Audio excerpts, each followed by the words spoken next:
Alrighty, everybody, it is currently Sunday, February 1st, 2026, and I am coming at you live from my lawyer's office, who's making me tell you guys that this is all theoretical. This is just a fun little brain exercise. Okay, so Putin, if you're listening, and I know that you are, Putin's actually a very big fan of the pod. DMs me all the time, makes me send him like Google cards, like Google Play gift cards and stuff like that. But if he's listening, and once again I know that he is, do not send the KGB to kill me. All right, this is all just guys having fun. You know what I mean? Just a little bit of a war game or whatever, right? Just a little bit of theoretical funness about how theoretically Russia could be invaded. Uh, and so that's the topic of this episode. First, we're going to look at a few failed invasions of Russia, uh, and that's going to be a lot of the episode because it is possible to invade Russia, as we'll find out, and successfully do it. But there's a few key mistakes that everyone who has tried to invade Russia have made. There's a few little key ones um, that they've all made, and so we're going to learn about that. We're going to learn about kind of the culture of Russian warfare, how they do it. You know what I mean? The things that make it, the things that create pitfalls that all of these people that we're going to talk about have fallen into. And then we're going to talk about how to counter those things and how to learn from the mistakes of the past. Theoretically, of course. This is all theoretical. You know what I mean? This is like physics or communism or whatever. Doesn't really exist. It's all theoretical, all right? It's all theoretical. So no need to worry. Um and yeah, so that's what we're going to be talking about this episode. And for the sake of when we talk about our, theoretical invasion of Russia and how we would do it, we're not going to be America in that scenario just because that's unfair. You know what I mean? It's like America could invade Russia by doing literally whatever we wanted to, right? Like that's how that would work. We outclass them in terms of our military, in terms of our population, in terms of our like literally everything. We easily outclass them. So I was thinking we'd go with France. As much as I hate to admit it, France does have a pretty good military. They're a nuclear power. They're part of NATO, but we're not going to take that into account. We're going to be talking about like a one-on-one type situation here. You know what I mean? Like Russia isn't going to be getting any money or funding or shit from like China or North Korea or whatever. Although North Korea wouldn't be that much of a help. But this is just a classic mano y mano. You know what I mean? One on one, a slugfest, if you will. And we're going to learn about it. But fighting Russia is always going to be a slugfest. Um, so yeah, I don't know. I don't have anything else to preface this with. If the KGB breaks into my dorm in the middle of the night and shoots me in the head, I mean that's pretty good PR. You know what I mean? So hopefully my family will find out about this if the KGB kills me, and then we'll blow up, dude. We'll blow up, and my family will have a ton of money. So yeah, that's so getting killed by the KGB isn't that bad. You know what I mean? Everyone always complains about it. Oh, the KGB poisoned my grandfather and sent the rest of my family to a gulag or the Black Dolphin prison or whatever. Shut up, dude. Shut up. You're on fucking Joe Rogan talking about it. Okay, so be thankful that the KGB poisoned your grandfather and sent the rest of your family to a secret prison in Siberia. Okay, things could be worse. You could have less things to talk about. At least your life is interesting. All right, at least your life is interesting. But I'm not like a military genius by any perspective. We're gonna be talking about pretty raw basics here. You know what I mean? Uh, like some theoretical paths into the country. Uh, like invasion paths into the country, stuff like that. What sort of targets you would want to go after, how you would want to advance, but we're not going to be going into too much detail about it. Just like general things that people do wrong, because a lot of the small things uh, that these people do during the invasion are actually pretty good. They do a decent job of outclassing the Russian military, but they get the big concepts wrong. You know what I mean? Like on an individual level, these are good military leaders, um, but the big things they get wrong. Although one of them isn't a great military leader, it's the H man. We're going to be talking about the H man this episode, one of the most notorious ones. We're going to be talking about the two big ones, but then we're going to talk about one that people really I, I didn't know about. You know what I mean? But Europe is constantly having big old battles with each other. So, or big like giant wars that nobody ever has heard of in their entire lives. It's just the way they do shit over there, I guess. I don't know. So yeah, we're gonna talk about three failed invasions, the culture, and then how to counter that culture. You know what I mean? How to counter the way they do warfare, because that's really what you got to do in this situation. You kind of have to you have to meet them on their grounds, which is a major mistake that a lot of these military commanders made. So anyway, let's get into it. So our first invasion, failed invasion that we're going to be talking about is the Swedish invasion of Russia. So in 1708, Charles XII of Sweden crossed the Vistula River with 40,000 men on January 1st. And the big thing everyone knows about Russia is you do not go there in the wintertime. Like that's going to be your enemy. But we're going to be talking about how that's really not the case. You know what I mean? Like this guy's from Sweden. Sweden gets pretty cold. A lot of Western Russia doesn't get as cold as you might think it is, and Western Russia is going to be one of your main targets in this situation, because that's where all the big cities are. That's where like the population center is. Yes, they do stretch all the way east, but a lot of those people, they probably don't even know they're fucking living in Russia. All right, you know what I mean? Like they're still herding reindeers and stuff. The Russification, the Sovietification, it didn't even get all the way out there. So Western Russia is going to be your main one, and it gets cold to be sure, but it doesn't. It's not like truly like the Siberian, the taiga that you're thinking about. And so he invades. Charles XII of Sweden invades on January 1st. So the invasion was part of the Great Northern War, where Charles XII had previously defeated the Danish, the Polish, and the Saxons. So yeah, this is like early 1700s type of thing, Holy Roman Empire, all that type of stuff. And so there was this whole thing called the Northern War, or the Northern Wars, and I don't know, there's probably like three or four of them, but this one is the Great Northern War, where just everyone up there is fighting with each other. And the thing that uh, Charles the 12th is going for here is he kind of just wants to knock Russia out of the game. It's not as much like a territorial gain type of thing. It's more of it's not straight up just like empire expansion. It's more so getting Russia out of the game so that he doesn't have to worry about them as much. Um, and so that's kind of what he did to the Danish and the Polish as well. Like, yeah, he still controlled them basically through like puppet kingdoms or whatever, puppet leaders, but he it wasn't under like the direct rule of the Swedish Empire or whatever. He was just more so knocking them out of the game so that he could continue his fight, doing whatever he wanted to do.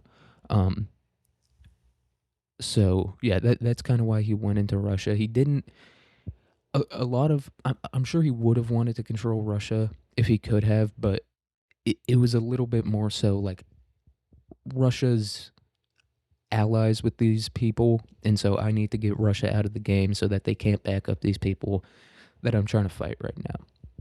And so he crosses this river, 40,000 men, uh, and he had destroyed the Danish and the Polish and the Saxons at this point.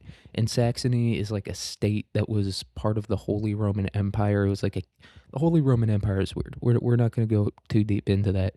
Um, but the Saxons were a part of that whole thing. They're like a Germanic people, and he knocked them out of the game. Same with the Danish and the Polish, destroyed them. It like wasn't even close. He completely fucking wrecked them. I think the war started in like 1701 or 1702. So in 6 years, he had pretty easily defeated three decently sized kingdoms at this point. Pretty easily beat him. And so he's feeling confident going into Russia. And that's mistake the first. And that's the thing that we're going to see with all these people. They get way overconfident going into Russia because they're like, I'm the best in the world. You know what I mean? It's always the country that thinks they're the best, or the leader that thinks they're the most superior leader, even if they don't have the manpower or logistics. They're like, we're so fast, we're so efficient, all that stuff, that we're going to invade Russia and it's going to be pretty easy to do. You know what I mean? And if I remember correctly, also during this time, Russia was dealing with a little bit of political instability. And so that was another reason why Charles XII thought the invasion would be, you know what I mean, quick and easy like that. And so his previous invasions and battles were characterized by speed over unexpected terrain and catching the enemy by surprise. And this is what they call maneuver warfare. I don't know too much about maneuver warfare. I've watched a couple YouTube videos about it. The French seem to be the people who really revolutionized maneuver warfare. But yeah, it's basically just being fast as hell and hitting your enemy where they don't expect you to hit them. That's what maneuver warfare is. And then there's attrition warfare. These are like the two main camps of warfare. I'm sure there's like subsects of it, but attrition warfare is just waiting it out and just being like, yeah, just bleeding your enemy dry is essentially what attrition warfare is. But maneuver warfare is, I'm gonna I'm gonna just go straight in there, hit the targets that they don't expect, weaken them like that, and then I'm gonna go for their like capital or whatever, and then I'm gonna go for the big one. Um, so it's basically just like nickel and diming a bunch of not small but unexpected targets. You just hit a bunch of those, and then you go after the big one. And so that's kind of what he's expecting to do in this situation, is to just go fast as hell. You know what I mean? Like the Blitzkrieg. And we're not going to talk about the Blitzkrieg so much in this episode, but Blitzkrieg, if you don't know, is when Germany invaded France. And France had this thing called the Maginot Line, which was a bunch of defenses that they had set up. It was like trenches, machine gun traps, bunkers, barbed wire, like anti tank placements and stuff like that. Uh, and so Hitler was like, fuck it, I'm just going to go through the Ardennes forest, which the Ardennes forest is in Belgium, if I remember correctly. Uh, and so it's a pretty good example of maneuver warfare, of going through unexpected terrain and hitting your enemy where they don't expect you to. And that's what Charles XII was known for during this time. And this is pre-Napoleon and all that stuff. But it is after, I forget the guy's name, but he was another French commander who was like, he was Napoleon's hero, and he was really good at maneuver warfare and stuff. And so maneuver warfare was big at this point, even though it was still the 1700s, and obviously they weren't mechanized. They didn't have like tanks and stuff like that, but in like cars and trains or whatever. But maneuver warfare was pretty big. It was the hip thing to do for a military leader in Europe. And so he goes in and he expected reinforcements to arrive, and so he just started moving quickly. Uh, and early on into the invasion, he almost engaged Peter the Great in battle, just 1 month into the invasion. And so he's moving quick. He's moving quick across the terrain because he's expecting reinforcements, not just like more men, but also more supplies and stuff like that. I think he was allied with Ukraine, if I remember correctly. So he's allied with Ukraine. And so he's like, fuck it. We don't need to wait for our supply lines to catch up to us. We don't need to wait for uh, like spare men to catch up behind us so that we can quickly replace soldiers and stuff like that. He was like, it'll come from Ukraine. And so he's like, I'm just going to move as quickly as possible through Russia as I can and just wait and just kind of go like bare bones a little bit for a while and just wait for Ukraine to start resupplying me. So that's kind of his whole plan that he has at this point. He's not even like pretending like he has the logistics to support this invasion, from his own empire. It's predicated on the idea that Ukraine is going to be able to, as Charles XII takes land, Ukraine's going to be able to have like supply routes to come and support him and stuff like that. Yeah, and so he almost engages Peter the Great, who's like the czar of Russia at this point. So he's moving through it, and he arrived in Grodno, which is in Belarus, if I remember correctly, just 2 hours after the Russians retreated, and this was something that they would continue to do as the Swedes pushed east. And so we're thinking like modern day Russia. At this point, this is the Russian Empire, so their borders are expanded a little bit. Obviously, they have Belarus. I think they have Estonia and like Lithuania, Latvia, the Baltic states, and stuff like that. And I'm sure a little bit of Poland is also part of the Russian Empire at this point. Uh, and so yeah, he meets him in Grodno, Belarus, or he almost meets him in Grodno, Belarus, but he retreats, and then he's like, "Fuck it, I'll catch him at the next one." Goes to the next one, and he retreats again, or the Russian forces retreat.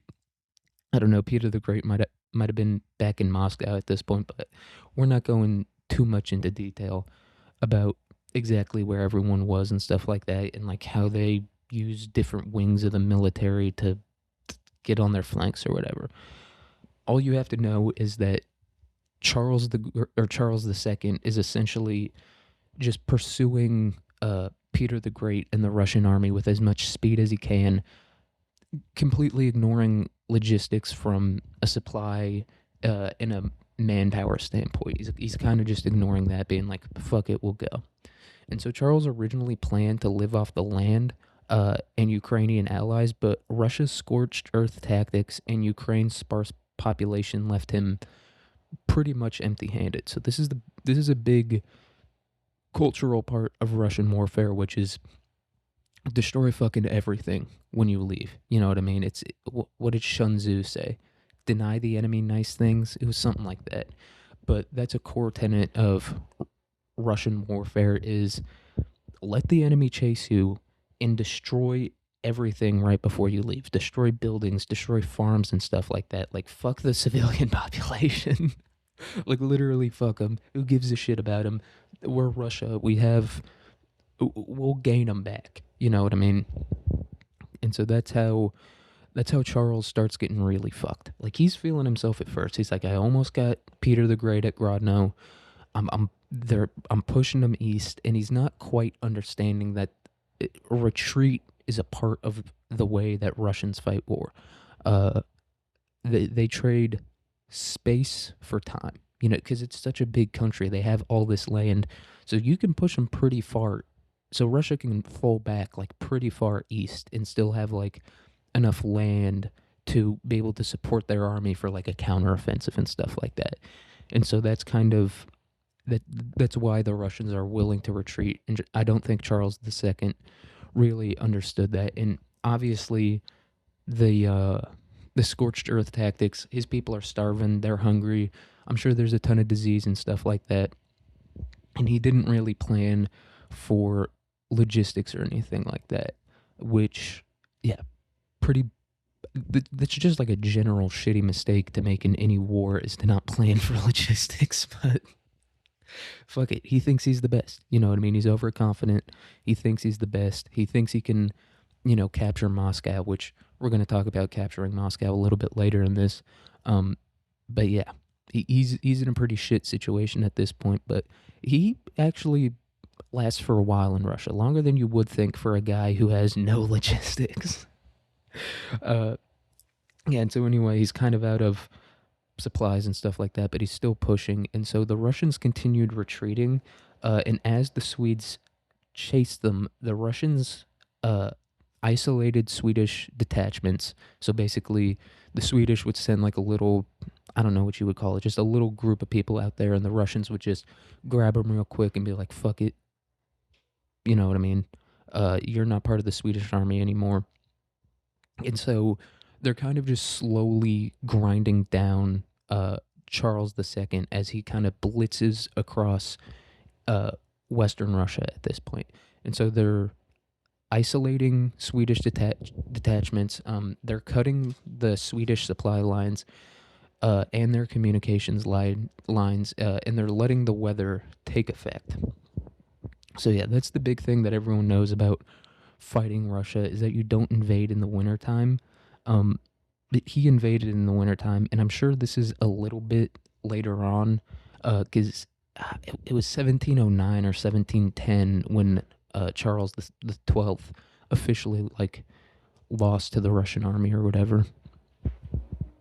And so yeah, That's what's going on at this point. And ultimately, the Russians crushed the weakened Swedish forces at Poltava in 1709 due to the Swedes' failure to secure supplies and supply lines and underestimating Russia's patience. And so, kind of the big takeaways we take from Charles XII's invasion of Russia is you gotta have fucking supplies. I mean, that's like a blatant thing that you need in literally every war ever. But yeah, it's that the Russians are willing to wait and they're willing to just sit there and slowly grind you down, slowly cut your supply lines, kill like 10 to 20 men at a time until your army is pretty much decimated. Let a lot of them starve to death, let a lot of them die to disease and exposure and stuff like that. And even if the Russians, a lot of them die to disease and exposure, Russia is just going to go and grab more people and just put a gun or yeah, I guess is the early 1700s. So like a gun or a spear in anyone's hands. That's what Russia's willing to do in order to beat you. They're willing to just nickel and dime. They're not going to engage you in any big battles until they know that you're weak enough to be easily defeated. Sorry, I don't know if any of you guys could hear that, but my roommate started very loudly throwing up. So I stopped the recording real quick. Uh, and so, anyway, yeah, those are the lessons we learned from Charles XII. Do not underestimate their patience. And obviously, you need supplies. You know what I mean? You need, even if you think you're going to get supplies from someone else, you need to have redundancy plans when you're invading Russia and stuff like that. Like, those are the two major takeaways from Charles XII's failed invasion. The Russians are going to be patient, and you need redundancy plans, especially when it comes to supplies and stuff like that, because the Russians are willing to kill their own people or let them die. I don't know about kill their own people, but let their own people die in order to deny you supplies and stuff like that. And so now we're going to talk about one of the big two that everyone knows about, or that a lot of people know about. I don't know if everyone knows about it, but one of the big two is Napoleon. Napoleon Bonaparte. I think he was one of those guys with like 13 middle names or whatever, but everyone knows the boy as Napoleon. So in 1812, Napoleon invaded Russia with the largest army Europe had ever seen, assuming size would guarantee victory.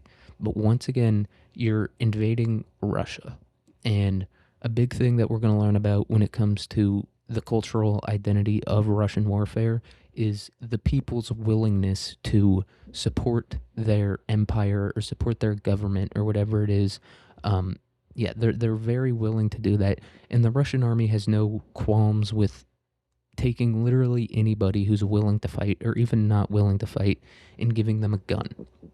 It's a big thing that Russia does, or even not giving them a gun. You know what I mean? They're willing to just do like a fucking meat wall and just have a bunch of unarmed people like sprint at you full speed. They're willing to do that. And more importantly, the people themselves are willing to do that. They have a strong national identity and a strong loyalty to their government, and they have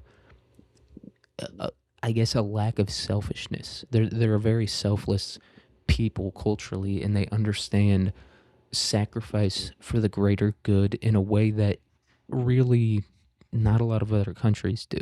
And it's not just like the communist aspect of it or the empirical aspect of it or whatever. It's something about them. It's deeply ingrained in their cultural identity is loyalty and sacrifice for the greater good and just a willingness to listen to authority. It's a big part of their culture in general, but also specifically their military. And so in 1812, Napoleon, sorry, I already read that one. Napoleon's plan was predicated on the speedy capture of Moscow, which he believed would cripple them politically. He thought, if I get to Moscow and if I hold it, burn it to the ground or whatever, even if the people aren't there, even if these political leaders, the czars, the emperors, whatever, even if they aren't there, it's they're not going to be able to run their country, and they know they're not going to be able to run their country if they don't hold the capital. And so basically that's his plan. His plan isn't to slowly take territory and slowly grind down the Russians and wait for his supply lines to catch up to him. He goes, I've got, I think it was 5 to 600,000 people, which that's even a massive army nowadays. I've got all these fucking people, and so I'm just gonna go as quickly as I can. Fuck it, who cares if a lot of them die along the way? I'm just gonna move as quickly as I can to get to Moscow. That's Napoleon's entire plan. Once again, and he's overconfident at this point. I think this was after he got like banished for the first time. And so he's feeling really cocky at this point. He's like, I got banished once to, I think it was Corsica, and then I came back, and now I have the largest army Europe has ever seen. Fuck it, we're going for Russia. And specifically, he's going for Moscow with this huge army um, that he's created with all. It wasn't just France; it was like a bunch of different countries that he was able to get people from to join this army, the biggest army Europe had ever seen at this point. So he's going straight for Moscow. That's his, you know what I mean? It's like no foreplay. He's not playing with the nipples. He's not, you know what I mean, fingering around the around the pussy or whatever. He's going straight for the hole, balls deep, dick all the way in. No kissing, no kissing on the neck, no hickeys, nothing like that. He's going straight for full anal penetration. Uh, and so Napoleon's plan started well as he made massive territorial gains while Russian commanders retreated and refused to engage him in big battles. And so Napoleon's basically thinking at this point, not only are they retreating, but they're refusing to engage me in battle in any way, shape, or form. And that's because they know they're going to lose to me during these battles. And so he sees that as Russia kind of accepting their fate. That's kind of what I imagine, at least. What I imagine his view of it is that Russia's kind of, the people aren't willing to fight, and they've already accepted their defeat, and so they're refusing to engage him in major battles, and they're just retreating eastward as quickly as they can. You know what I mean? Every time they see Napoleon's dudes, they just go back again, go back east. And like I said, Russia has like thousands of miles of territory going to the east. So once again, I guess hindsight's 2020, but still, they have thousands of miles that they can retreat eastward to. That's Napoleon does not have the same privilege. He doesn't have that privilege to be able to retreat west and to have you know places where he can resupply himself, because again, the Russians are doing scorched earth tactics when they're going up against Napoleon. Every time they retreat, they just start burning shit down. Just everything, light everything on fire. They're a bunch of little pyromaniacs over there. And so as they're retreating, but he's not getting supplies or anything like that. And so as the army pushed towards Moscow, supply lines began to collapse as Russia's primitive roads turned to mud and disease began to take effect. And so when did he go into? I forgot to write it down. I think he went in June. I think June, or maybe it was May, is when it was sometime in the summer when Napoleon went into Russia. And so yeah, it's all turned into mud. They don't have like the paved roads they do in Western Europe. It's not the way they do things over there, I guess. And so all the horses are dying. The wagons are like literally sinking into the mud and stuff like that. And so Napoleon's not getting any supplies at this point, which that was one of the things. Napoleon did prepare pretty well for this. I think he got like a bunch of winter gear, a bunch of guns and stuff like that. Like he, unlike Charles the 12th, I guess he learned from his mistake. Napoleon prepared logistically decently well. Whereas, like we said with Charles the 12th, his plan was to like forage and live off the land, which is fucking insane with an army of 40,000 men, thinking you're just gonna like go out and like hunt deer or whatever. But that was kind of his plan. That's also a little bit of Napoleon's plan, but he did set up a lot more logistics in terms of food and gear and stuff like that than Charles the 12th did. Um, and so yeah, he's pushing east at this point, but his supply lines are pretty quickly collapsing, and disease is starting to take effect.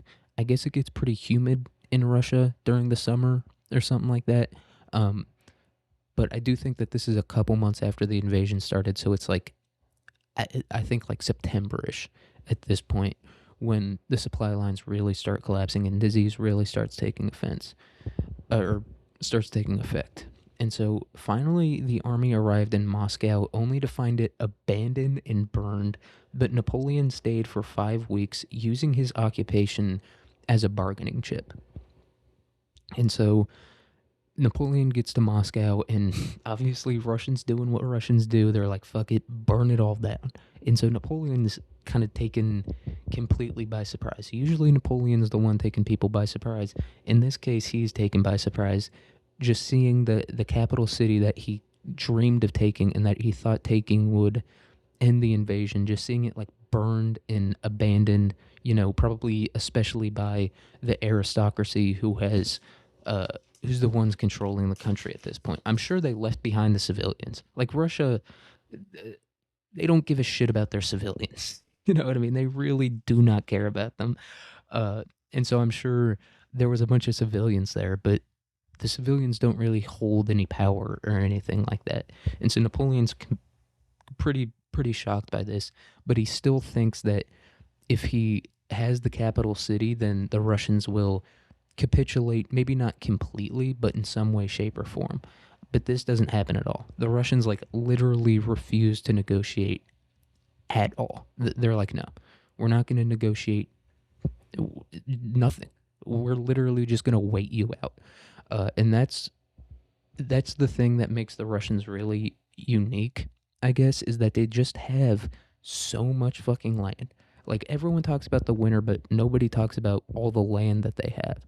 They can just wait out in like some rural like Siberian shithole and just wait for everyone for your like entire army to like starve to death and die of disease and stuff like that. Especially in the early 1800s, dude. We don't even know germs exist.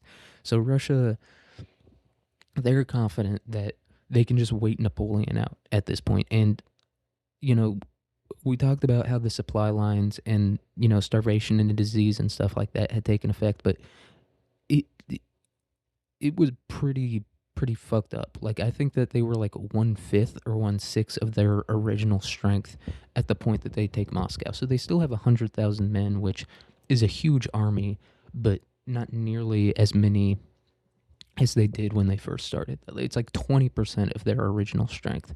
And so Russia's like, fuck it, you lost 80% getting here.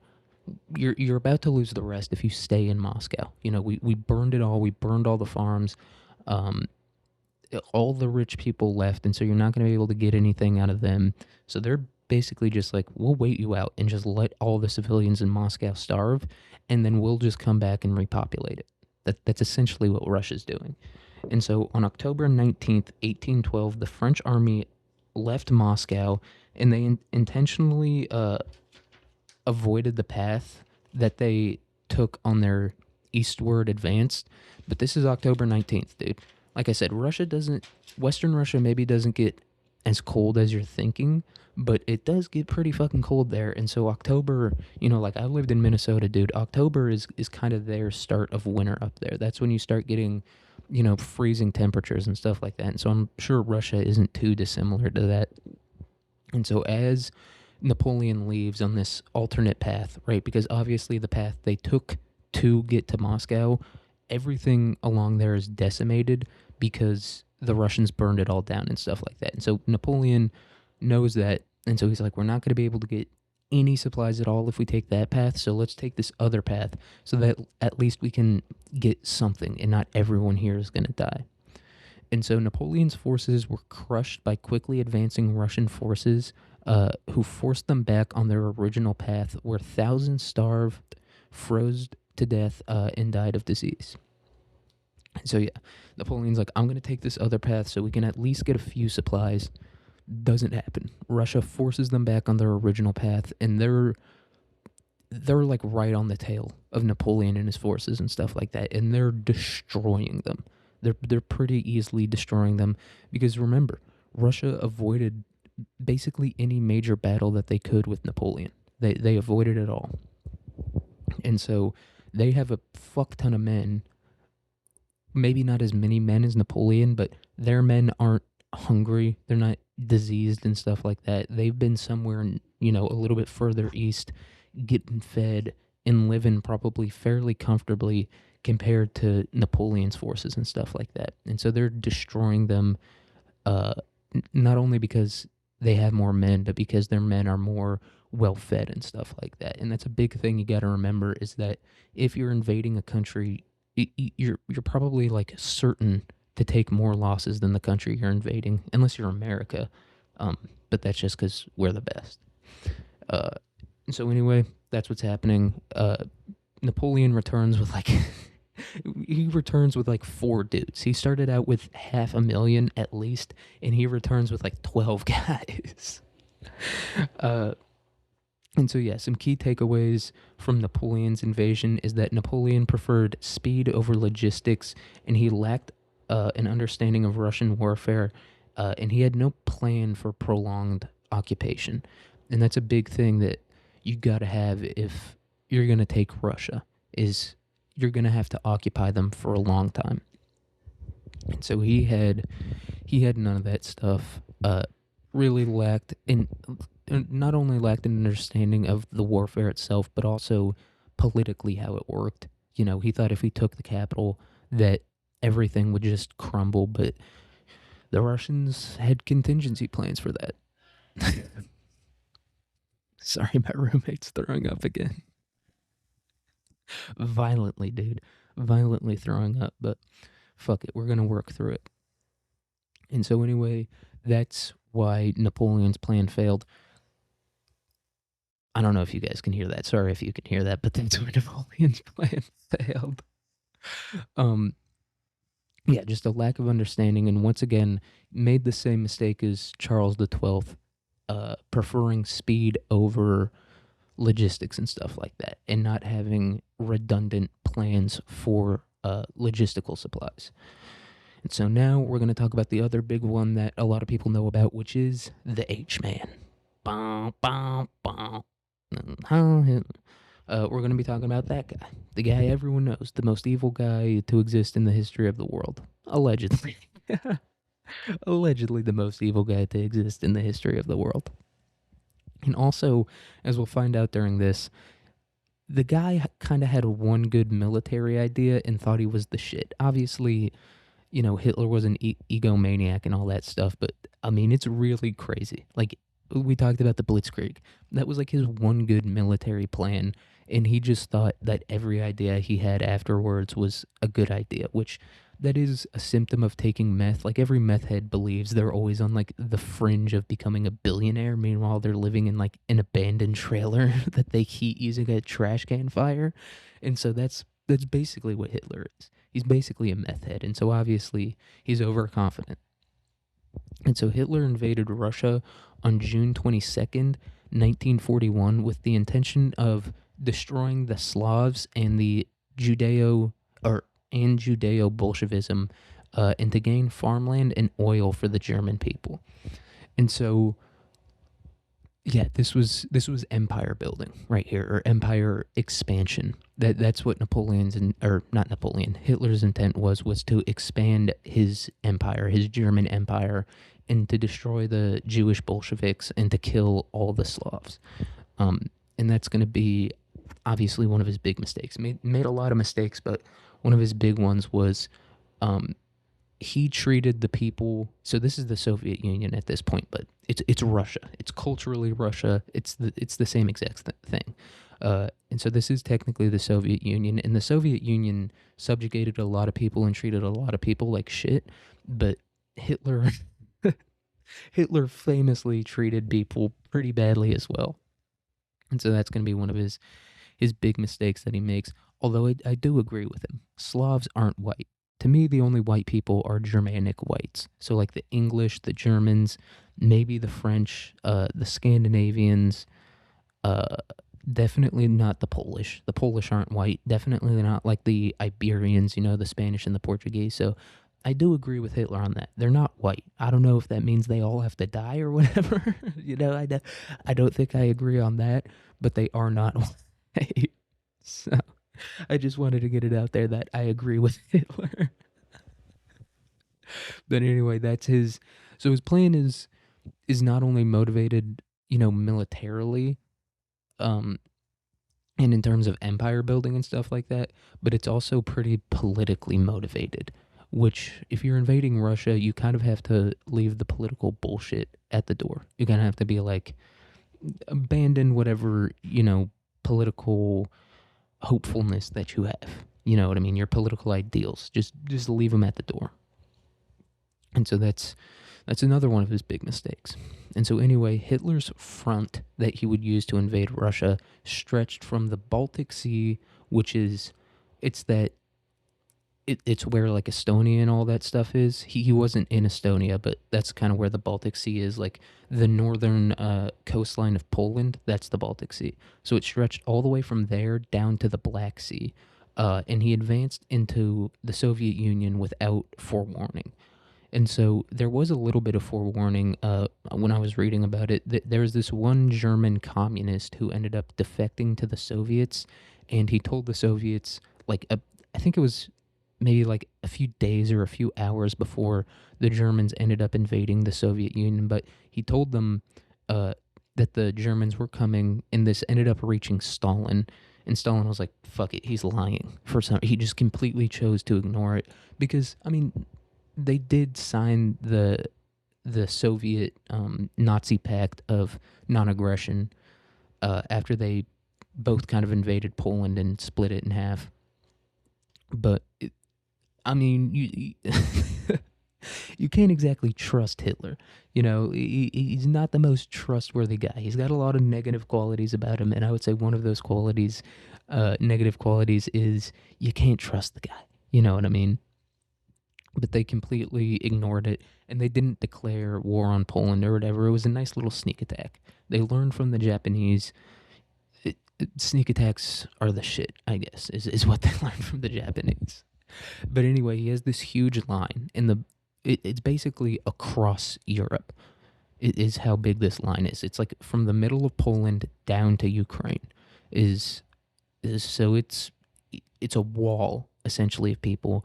Whereas with Napoleon and stuff like that, they more so had like a spearhead that they used to like try to push to Moscow. And so, yeah, that's what he's doing. And again, the army made quick territorial advances, not learning from the past at all.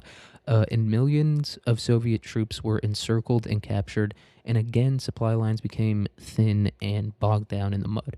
So I guess even now, Russia doesn't have any roads.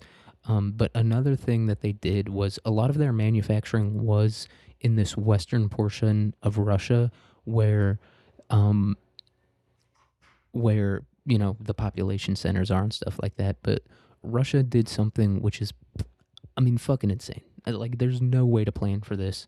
Russia moved like all of their factories, literally like picked up and moved their factories to east of the Ural Mountains, or Ural. I don't know if it's Ural or Ural, but they moved all the factories east of these big mountains that they knew the Nazi bombing planes wouldn't be able to get past.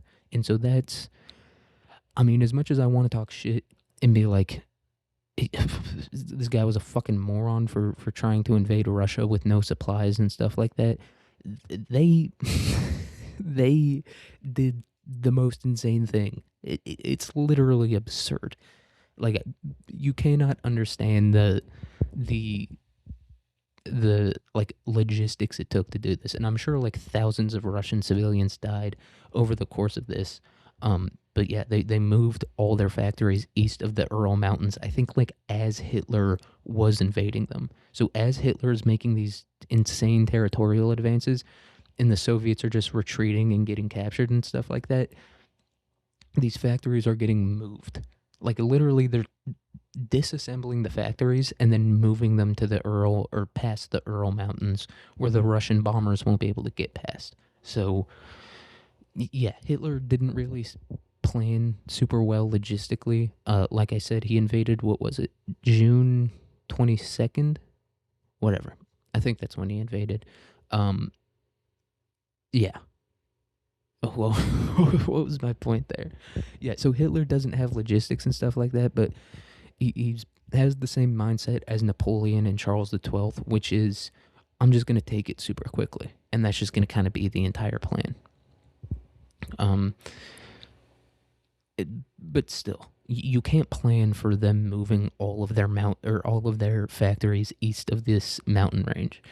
Uh, and so yeah, Russia also doesn't have roads at this point, and I'm sure they're strategically like destroying their paved roads so that the Nazis can't use the paved roads that they have to resupply and to uh, take reinforcements on. And so a few months after the invasion, uh, a few months after the invasion began, Hitler split his forces in two. He has this like meat wall that's like quickly advancing over Russia, taking all this land and stuff like that. And he decides to split his army in two. And one part of the army would go to capture Moscow, and the other part would take Stalingrad and Ukraine. So Stalingrad's another big city. I think it's on the Volga River or something like that. But so half goes to Stalingrad in Ukraine, and the only reason he wanted to take Stalingrad, or one of the main reasons he wanted to, was once again his political ideals. He was like, this city Stalingrad is obviously named after Stalin, and so if I take it, that's going to be like a big hit to Stalin's ego. But once again, we know the at this point we know a lot about like the cultural tenets of Soviet warfare, which is, I don't give a fuck about my ego. You know what I mean? Like I do not care about it. I'm willing to lose thousands of people to you. You can take all my land. I don't give a shit. Like that's kind of the Russian spirit of warfare, is that they don't really give a shit about things like that. They don't care. They don't have big egos when it comes to war, because they're just like, we'll outlast you. That's where that's where their ego lies. Their ego doesn't lie in like, you know, their quick, efficient military prowess or whatever. Their ego lies in their ability to engage in attrition warfare really better than anyone else in the history of the world. And so that's part of Stalin's or Hitler's incentive to take Stalingrad. And then Ukraine, I think the main reason he wanted to take Ukraine was because it's, you know, the breadbasket of Europe or whatever. And so he wanted to get like wheat and all that bullshit out of Ukraine, which is why he wanted to take it. So in December of 1941, the Nazi forces were like on the edge of Moscow. They were like on the outskirts of Moscow, which is pretty impressive. Only, you know, 5 months, 6 months into the invasion, whatever it is, but they were ragged at this point. You know what I mean? Their supply lines were bogged down. They didn't have a ton of reinforcements and stuff like that. But they're on the outskirts of Moscow. But the Soviets mounted a counteroffensive that the under-equipped Nazis were not prepared for, and it pushed them back. And so at this point, Hitler's like, fuck it. I'm just going to focus all my energy on taking oil fields in the Caucasus, which the Soviet Union controlled basically all of the Caucasus at this point, except for like a tiny little portion in Iran. You know what I mean? Like there's a small portion of the Caucasus that are in Iran, but the Soviet Union controlled Azerbaijan, Armenia, Georgia, Chechnya, Dagestan, like all those Caucasus states, the Soviet Union had complete control over, and I guess there's a fuck ton of oil there, and so Hitler's like, I just got to get more oil. I don't know, to like remount for another offensive into Russia. He's like, I need to get all this oil out of the Caucasus, and so he also kind of abandons Ukraine and stuff like that. He doesn't abandon Stalingrad. He's still trying to take Stalingrad, but all those forces that were kind of up and around Moscow, he's like, fuck it, no more Moscow. We need oil. And so from November 1942 to February 1943, the Nazis and the Soviets fought at Stalingrad until finally the Germans became encircled by the Soviet forces. Um, yeah, so that's how Stalingrad ends up. The H man's plan did not end well, and I want to say that Hitler was probably the most logistically underprepared. Like I said, Napoleon was definitely the most prepared for it. He had built up all these supplies uh, within his army and stuff like that. Like he had dedicated a great amount of his army to resupplying the infantry and stuff like that. And so, but Hitler was like woefully underprepared. I don't know if he made like none of these guys had winter clothing or anything like that. And so he's was probably the most woefully underprepared. And if you know anything about Leningrad and Stalingrad, which were the two major Soviet German battles, which you can't even call them battles. Like these things lasted for like 6 months to like over a year. And they were brutal. Like people were eating each other. People didn't have any ammo. They were like beating each other to death and stuff like that. And so Stalingrad is it's a brutal loss for the Germans. And so yeah, what we can learn from Hitler is don't I mean, what we can learn from Hitler is don't be like racist, but that is why he thought he would beat them so easily, you know what I mean, from a military perspective, is because he just was like, we're German, so we're just inherently superior. Forget about like our industrialization or our training or whatever. We're just inherently superior to the Slavic people. And so, of course, we're going to beat them. So don't do that if you're trying to invade Russia. And his underestimation of Soviet industrialization and manpower, combined with his lack of preparation, led to his failure. So, like I said, he was probably the most underprepared of all of these people. Like at least Charles XII, he didn't prepare logistically super well, but he was working under the assumption that his Ukrainian allies would be able to supply him and stuff like that. But Hitler didn't have any of that. He didn't have any allies over there that he even thought could support him. He was just like, we're the best, so of course we're gonna win. Um, and also, them moving all the factories east of the Ural Mountains is just absurd. I mean, like I said, as much as you want to shit on Hitler, and I get it, you cannot prepare for that. There's no way to be like, oh yeah, they're just gonna pick up all the factories and move them, 1,000 miles to the middle of Siberia. It's not a thought that you have. It's a crazy thought to have. It's a crazy thing to prepare for. And so yeah, that's why Hitler failed. And now we're going to talk about our how-to, and we're going to start off our how-to by talking about the tenets of Russian warfare. And so Russia prioritizes preserving the state and army over holding land. To them, space is expendable where time is a valuable commodity. So they'll trade space for time, essentially, is what that means. That's kind of one of the big reasons, or one of the things that it just doesn't seem like anyone understands that about Russia, even now, is that they'll fucking take land losses. You know what I mean? Like if you're invading them, they will take land losses in order to give themselves more time to better equip their armies and to get their logistics in order. They'll do that. And they'll sacrifice a lot of their population giving up that land. So that's one thing you have to understand about them. Just because you're taking all this land, like I said, Russia's a gigantic fucking country. Like you can take, you know what I mean, like the equivalent of the entire continental United States in terms of land area in Russia, and they still have like quadruple that. I don't know how true that is, but you get what I mean. Like you can take a lot of land, and Russia's still going to have more land that they can retreat to. So you got to understand that when you're going into Russia, and the Russians understand that very well, and they use their massive amount of land that they have to their advantage.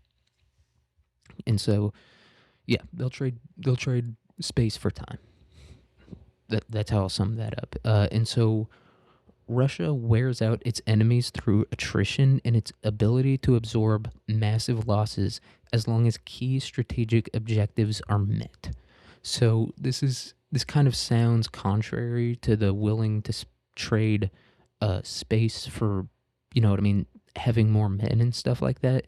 But if there's something that the Russians don't want you to take, like they'll be willing to give up a lot of land, but there are some things that they do need in order to keep their um army running and their military running and stuff like that. So they are willing to give up land, but there's certain things that they're not willing to give up, and they will do anything not to give those up.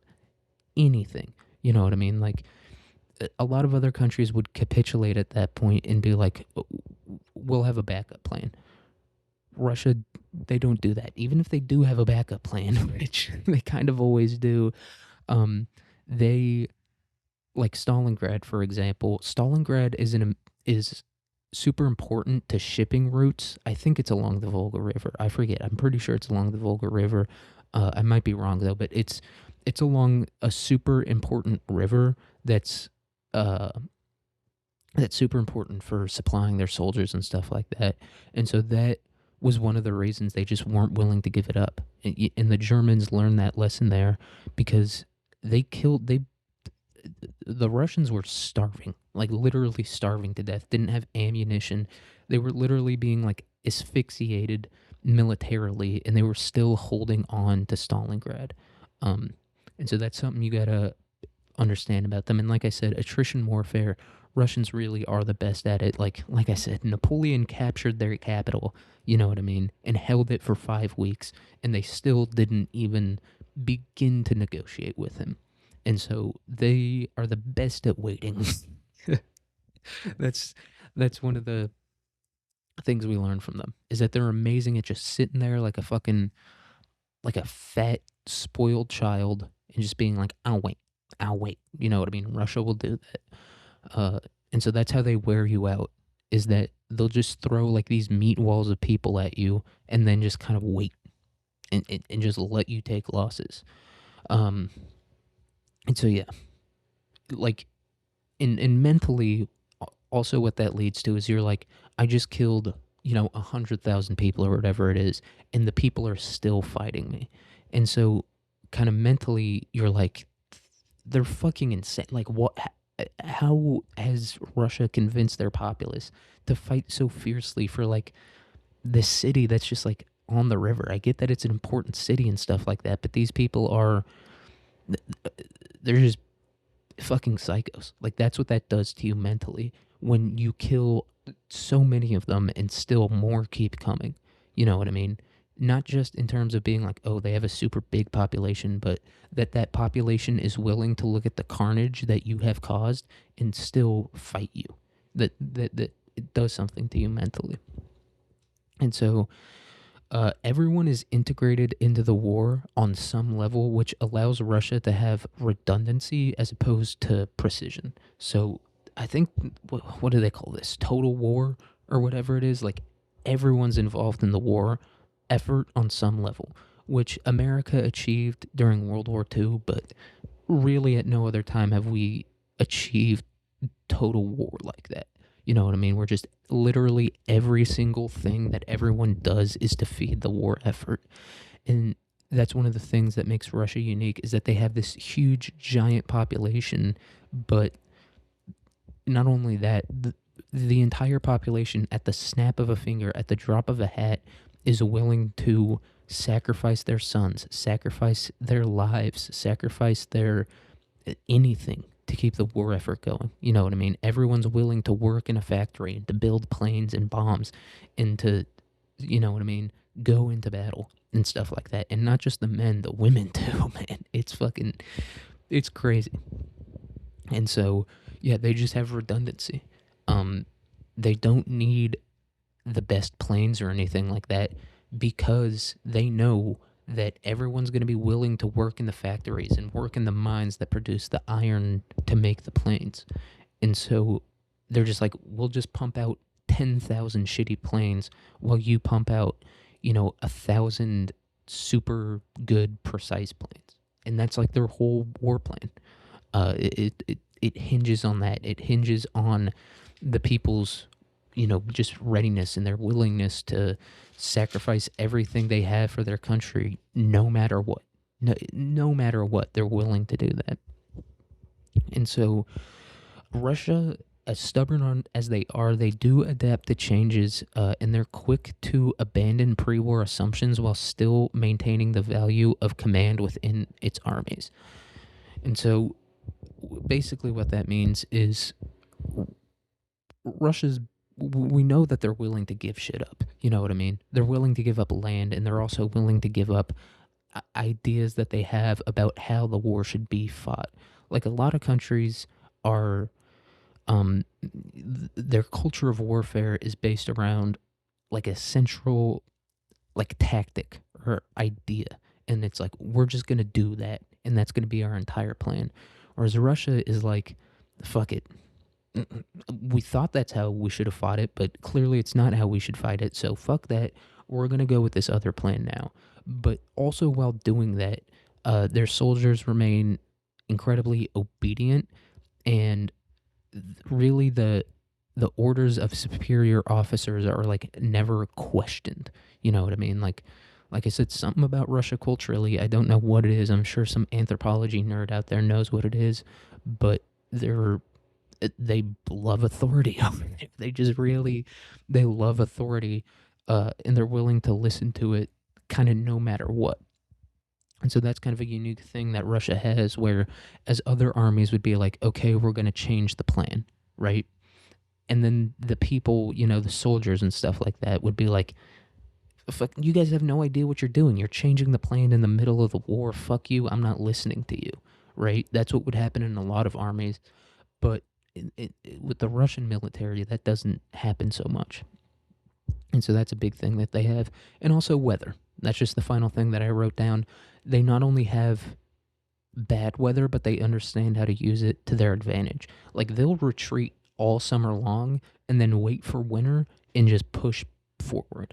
And it's not because they're better supplied for the winter or anything like that, or even that they're more used to the winter. It's in the cold and stuff like that. It's once again, it goes back to that willingness of the Russian people to fucking walk barefoot through a blizzard to go fight Nazis. They're just willing to do that. They're willing to not question the orders of their superior officers, and they're just like, fuck it, I don't have shoes, I'll go fight. I don't give a shit. You know what I mean? So that's a big thing that they have to their advantage, is that they just understand themselves and their people so well. And so now we're going to talk about our theoretical invasion. So do not assume, prepare or plan for a quick victory. Preparing for a long, hard fight, and being redundant while planning will never be bad. So, yeah, that's this is all coming from my brain, so it's all going to sound retarded. Even more retarded than all the shit I've said earlier in the episode. But yeah, be redundant in your planning, specifically in logistics. Have 1,000 different plans for logistics. You know what I mean? And even if you do have this quick victory, having all of these supplies and shit built up still isn't a bad thing. You know what I mean? It's better to have it and not need it than to need it and not have it. That's essentially what this means. But more specifically, you have to have a lot of shit during your preparation, not just in terms of different battle plans and stuff like that, but actual like physical goods, winter coats, ammunition, all that shit. You got to be redundant when you're preparing for this, theoretical invasion. You think you need 1,000 winter coats? Make 10,000. And that's kind of where Russia beats a lot of people, is their redundancy and their ability to just keep making shit. And so that's one thing, a key thing that you have to prepare for when you're invading Russia, is that they can make a lot of shit. And so you have to make more shit than them. Is basically what I'm saying there. And so supply routes are key. Plan for scorched earth tactics and attempts to deny key resources like food and oil. And once again, redundancy, redundancy, redundancy. I'm going to say it 1,000 times when I'm talking about this theoretical invasion, but that's what you need when you're planning your supply routes and stuff like that. Assume that they're going to destroy their own roads. Like, they're willing to do that.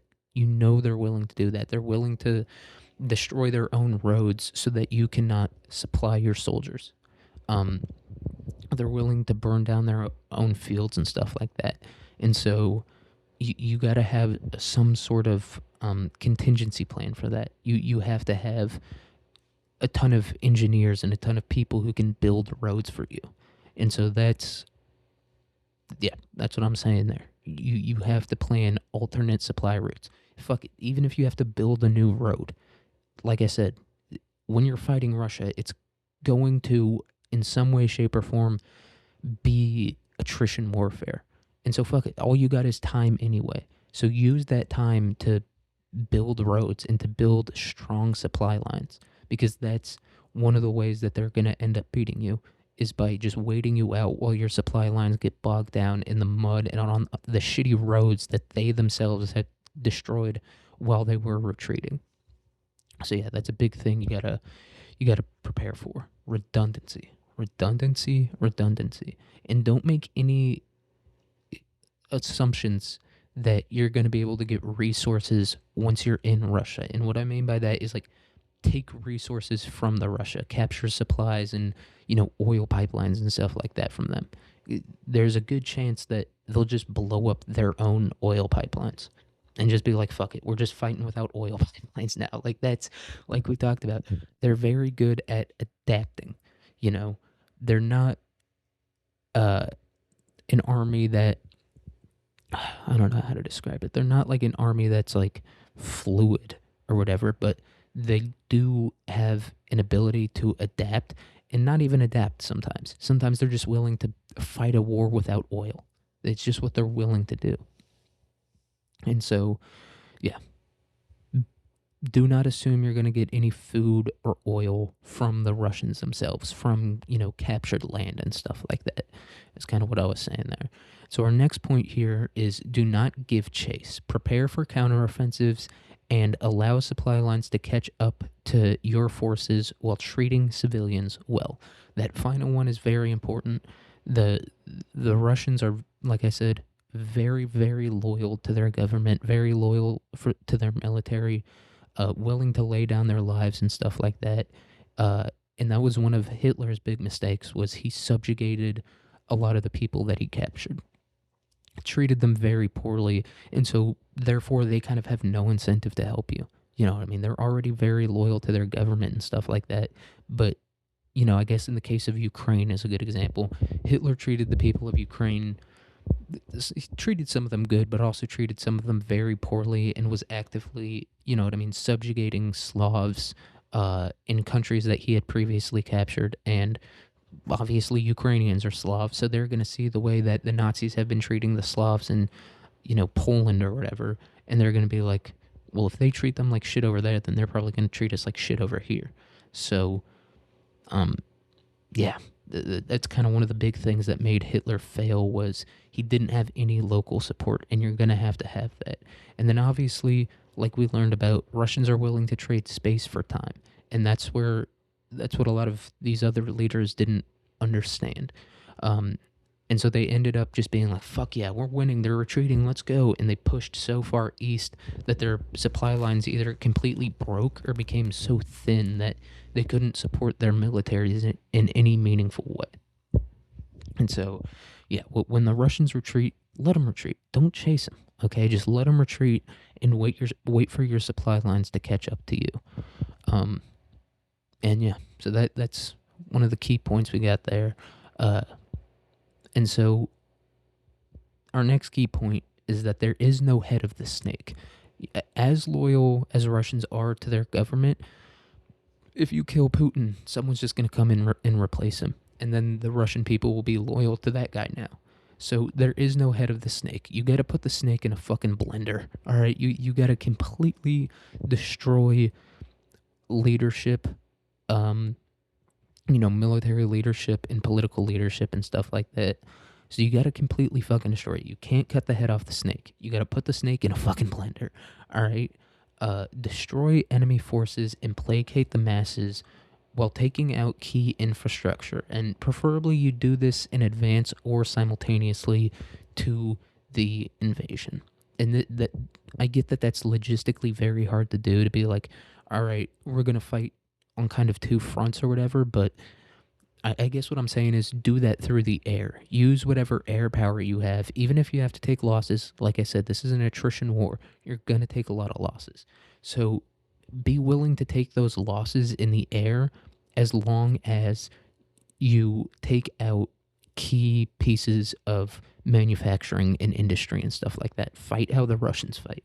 It's just what you're going to have to do. You can't fight how you want to fight. You're going to have to adapt to them. And that's how you ultimately beat them, is by understanding what they do and like using it against them.